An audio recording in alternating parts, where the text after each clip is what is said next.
Hello. Thanks for clicking on the video. I know I probably have like 0 views on this, but I just needed a spot to rant and talk about some things I haven't heard people go into a lot of detail about with the MamaMax situation, as I am a former fan and I've been witnessing this since the beginning of the creation of God cult. And I've seen his videos beforehand, obviously. But this is just a way for me to rant. I'm going to talk about all the problems with his recent controversy. I don't know. I don't want to call it that because there are victims involved. And then just my problems with the turn it's in his channel in general. So, yeah, I'm going to go down the list that I wrote up. So, first off, we have the creation of God cult. So, actually, I kind of like figured this out before he even did it because I was looking at his account after him not posting forever, and I was like, I wonder if his Patreon's still active, because that'd be really weird. Who's giving him money while he's doing nothing? And when I went to the Patreon, I realized he changed the name to God Cult. The pictures were all weird. There was nothing there. The tiers were all still the same, and I was like, okay. So I just left that at that. And then a couple weeks later, the video drops. He changes his name. Everyone's super confused. They're like, what happened to MamaMax? I was in the same boat. I saw the video in my subscribed tab and I was like, what is God called? I literally clicked on it just to unsubscribe from the channel. So watching the video, I realized that it was MamaMax from the comments and his stupid little voice changer thing that he does. And I resubscribed and I watched the video and I noticed all of the like rolling text, the QR codes, the flashing, switching between screenshots, and I was like, I'm not in the mood for this right now, I'll watch it later. Because it was a 20-minute video, and that went on for, like, the whole video. So I left it at that, I watched it, I was confused, I looked at the comments, they were confused, and I was like, okay, this is just how people are handling or reacting to this video. So, then we get to the day of the live stream. It's the first live stream after he made that video. There's probably like, 40 people in the chat because he's streaming on the account of the girl, the victim, first victim, Spencer, and just ranting on there. And he's like, you guys are the real fans if you found this account, because that means you watched the video and you understood everything. So there was only a few of us there, and he was like, well, did you guys get the video? Did it make sense to you? Is it really that confusing? And, like, at first, everyone was like, yeah, we got it. It made sense. But as he kept complaining about it, some people started to, like, state their problems with it. And he took those criticisms okay, I guess. But in that stream, he did, like, react to other people's comments on, like, the video. And, like, make fun of those people, which is really weird because those people are your fans. They're just trying to give you some criticism, constructive criticism, and you can't even take that. You're gonna literally call them out on a live stream. I get like it only had 40 people watching, but still, it was really weird to do that. So that live stream, basically, he explained that he was going to make another video pulling apart his own video so he could explain it to everyone, because no one got what he was trying to say because it was too artsy or whatever. He wants to be a filmmaker. Like, this isn't about, like, what you want to be in your future. I thought you were doing this because you wanted to help the victims. But I guess not. So, that's with the first God Cult video and the first live stream. So, next up we have the exposed MamaMax video where he does what he said he was going to do in the live stream, tries to explain what he was trying to do, without mentioning, like, his whole artsy thing, and just, like, saying it's for the victims or whatever. And then he goes back to trashing some of the comments, which, again, doesn't make sense. They had valid criticisms. And that video, again, didn't get any views. I think he did a live stream after that, too. I did not attend because I was working. But after that, he made the, like, Moist Critical canceled video where he was like, oh, Critical, you're such a bad person, you couldn't respond to my messages. But, like, Critical was sick or whatever, so he couldn't respond, and it was whatever he said in that clip, like, oh, it was lucky I even saw that message in the first place. And that was just how that part ended. No one took either of those videos seriously because he was making it about himself instead of talking about the real issue. And he didn't bring any evidence to that again. He just made these statements about the vampire cult leader and just hoped that everyone would believe him. Maybe that's our fault, because in all of his other videos, we always believed him. We were like, oh wow, get another Predator, Max. You're killing it, man. So he thought we'd just do it again. But when you bring up accusations this serious, you kind of need to have evidence to back it up. Having a lack of evidence just tarnishes your credibility in general. So making 3 videos where you just state your argument, but you don't source or cite any evidence, no one's going to take you seriously. And that's what happened. No one took him seriously. No one wanted to react to those videos because there was no proof. And the only way they could get proof was if they signed an NDA. That doesn't make any sense. Now that the current video analysis is over, I'd like to go back to his old videos and talk about how he faked them, and that really just tarnished his credibility in general. You can go on Reddit and see the big post where someone was like, I think Max is faking his videos, and you can look at it all there. I'm not going to go through that because I want to talk about stuff that I've noticed that no one else has really pointed out. And I just want to start with the fact that he never actually got anyone convicted. The closest we got was with the Pablo Sonny guy, where that guy apparently fled the country so he would avoid jail time, because apparently he went to the police with that. But there's no evidence that he did, so I don't know why we're supposed to believe him that time. Then with the puppy stomp video, apparently he had screenshots of like someone's arrest in there, and he said like that was one of the people that abused the animals. But in his live stream, the first live stream he did after that failed video, he said he never followed up on that video because the person that made the video of the puppy stomp thing was a minor and he wasn't going to pursue that. So that part of this video was fake, and he just let everyone believe that it was real. When I was watching all of the live streams the past couple days, people kept bringing up, oh yeah, the puppy stomp video, that's the only one where he actually got someone convicted. But that's not true either, because that person was a minor, and he literally admitted he got nothing from it because he wasn't going to pursue that. Especially after, in that video, he was like, we need to go after these people, we need to kill these people. Like, I wouldn't want to go back to it and make a follow-up video like, yeah guys, so actually that was a kid in the video, and we need to beat the shit out of them because they hurt a dog. So, speaking of the puppy stomp, here's like a clarification that I haven't seen a lot of people make. The reason his pastebin and his mega links got removed was because of the puppy stomp uncensored video that he put on his pastebin. In the report thing, it said it could be bestiality, child sexual exploitation material, or something else. It was because of the dog video. That's why it got taken down and reported to the police. Not because he had CSEM. So the people making the argument that he's just doing this because he's a pedophile too, it doesn't hold up if you actually look into it. So talking about the videos that he did have, these victims probably went to him because they believed he'd actually had done something in the past. And that's why they went to him, because they thought he could do something to help them as well, not knowing that a lot of his videos were faked or embellished to get him more views and attention. The other thing is, just in general, it seems like he's kind of manipulating the victims, especially Spencer, letting her move in with him and everything.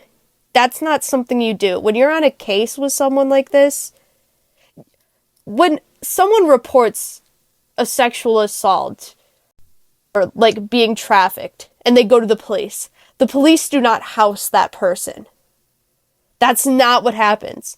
Because that's just going to mess up the investigation and make them dependent on you. And that's what's happening. He said in his live stream himself that she can barely do anything. She doesn't know how to drive. Which you shouldn't say on a live stream. That's personal information. The people in the chat were like, no, you shouldn't be saying that. And he did his fake ass laugh to just brush it off. Because that's the only thing he can do, apparently. You don't take someone in that's in that vulnerable state, because they're just going to get attached to you and they're going to do whatever you want because you're taking care of them. You're not her dad. Let her... She can go somewhere else. I know that previously he talked about how Spencer's a family friend, but still, she has other places to go. She doesn't need to be living with you.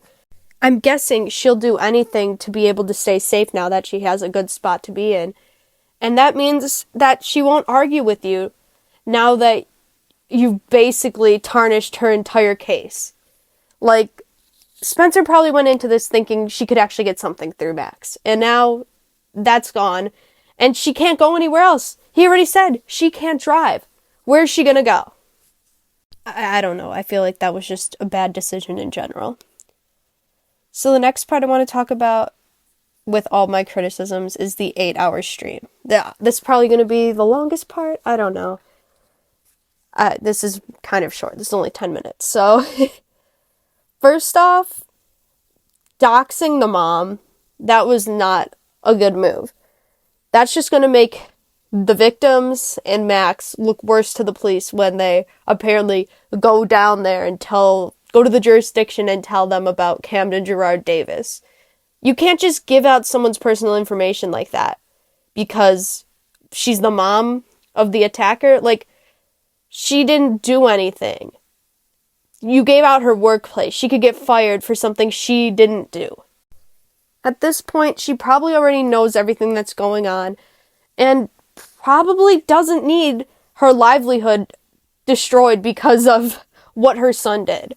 That was a terrible decision. Doxing Camden as well was a terrible decision. Because again, you don't have any proof. He hasn't made any proof public. To my knowledge, at least. I know there's like the NDA thing, but those people can't talk about it. So there's no proof to the general public about why Camden is a bad guy. We're just going off of what MamaMax is saying. Next up, I want to talk about the inviting of these small streamers onto his stream. Like, I feel like this was really immature of MamaMax. If he wanted to listen to criticisms, he should have done this privately and not taken it to a live stream. Because first off, these people are way smaller than him. So if he still had this huge following and everyone was still on his side, they could have been folded by MamaMax's fans if they still did care. Unfortunately for them, everyone's kind of been leaving his side, so these small streamers, YouTubers didn't get attacked. But it's just still super weird. Why are you talking to these people that barely know you? Because they got a video that had like 10,000 views on you? That's not that many views in comparison to what he's been pulling it. So it didn't make sense to talk to those people, especially with Xylee. Like, she just wanted to make a couple points, and he was, like, trying to rope her in. He's like, oh, it's your choice, Xylee. And then, but making the chat be like, oh, one's if you want Xylee to join. And then not listening to her when she joined. Like, the whole thing with how he finally gets her in the live stream, and then he says he has to go to the bathroom. Just leaving her there to talk for a few minutes. Kind of, like, embarrassing herself because she only came there to talk to him. And, like, the other people that were in the stream, the randoms, I don't know. I guess they were mods or something. Like, oh, do you want to ask Spencer anything? No, you literally read her comments. You read her donations. She just wanted to talk to Max. And it was weird that he ran away when he finally got what he wanted after basically forcing her to join the stream. And when she would make her valid criticisms, he would, like, spin what she was saying to, like, make it sound negative. But she didn't take that, which was good. Like, he was like, oh, so you don't think we should believe victims? And she did not take that. And honestly, that just made her look better than him in the end. Because he was like, oh, whatever you say, Xylee, time will tell. He could never give an argument to what she was saying. He just either said, or he was like, oh, well, you don't know. And then with the other person, Lovrix, or whatever his name is, he was bringing up very valid points as well, talking about the doxing and how giving out first and last name is personal information and how you shouldn't be doing that. And the way MamaMax looked that up in the live stream, and he saw he was wrong and he clicked off that so fast. And then Lovrix was trying to explain his argument, and then he gets kicked from the call. Like, if you're gonna bring these people on, at least let them speak. especially if you're baiting them to join. And if you can't, like, handle responding to them, maybe you shouldn't be on the live stream in the first place. He should have taken Xylee's advice and ended the stream when she told him to. Then we get to the Mudahar section, which was short, but I did witness that live. Mudahar came back on. They talked for a couple minutes. Well, it was mostly Mudahar talking. He came on. Max just kind of sat there. Muda gave his, like, well, maybe you should be getting a second opinion if you think you shouldn't be going to the police or the court. And MamaMax was like, yeah, well, you know what kind of situation we're in. And then Mudahar would repeat himself again, and Max just kept dodging the criticism, saying he couldn't do that right now. Like, if you're gonna have someone that influential on, that's been giving you advice behind the scenes as well, at least pretend to take it on the live stream. He made himself look so stupid by just brushing off everything Mudahar said. It didn't make any sense. He shut down every criticism at every turn. And throughout, anytime someone would say he was the bad guy, he'd be like, yeah, I'm sorry, guys. I guess I am the bad guy. Like, guilt-tripping everyone. Because, well, he is. He's doing everything wrong. And at the end of the video, he tries to guilt-trip one more time, saying, oh, I think this will be the last time we're live. Thanks for watching, everyone. Goodbye forever. Like, that's not what you do in this kind of situation. Honestly, I can see why he deleted the live stream, like, minutes after it was done. Because if I embarrassed myself like that, I would also want to get rid of that. He made himself look like the bad guy that he was defending the victims from. He was using the same tactics. He was spinning the narrative. He was using manipulative speech. He was doing everything that he says Camden was doing. So it makes sense that he would delete the video afterwards. What doesn't make sense is going after people that were also live streaming at the time and telling them you're going to strike them because they had the video up. Like, he just needs to get over the fact that he fumbled and needs to, like, go back to the drawing board and just make this big video, if there even is something to make, to maybe get some of his credibility back. If not, it's looking really bad for him. Okay, now that we're done with that section, we're just going to talk about my own personal problems with his channel and the use of how he does everything on it. So first off, I just don't like how he's been so cold to the viewers he had. And has still, if there are still any of those. The cruelty he showed to them when they were just trying to help was not something that makes you look like a good person. And I'm surprised that those videos are still up after he took down the live stream.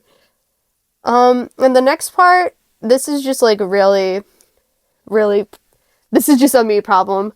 But the last person he interviewed in his live stream was someone called Lavender. And I don't know, they were just like rambling. And at the end, they're like, sorry, I'm rambling. I'm like an artist. And he's like, no, that's okay. We like artists here. Art is needed. But yet, all of his videos he's been making recently have been made with AI. They've been scripted by AI. Like, all of those big text bubbles that he's been putting up, those are written by AI. He did not write them himself. The pictures he shows, AI generated. He admits to that in his first live stream. But yet, artists are needed. You're not using the artists. And since he's like some big, like, oh, I want to be a filmmaker when I'm done with all of this, what do you mean?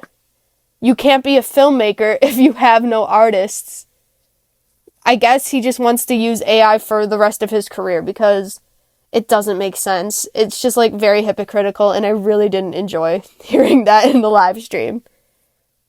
Okay, so anyways, that was my opinions, and I'm sorry, I was really rambly, and this probably doesn't sound good because I'm sick right now. But I just needed to spit my facts before I exploded internally. Thanks for watching. You don't have to do the like or the subscribe thing because I don't care. But if you got this far, you're a real one. Thank you. Good night.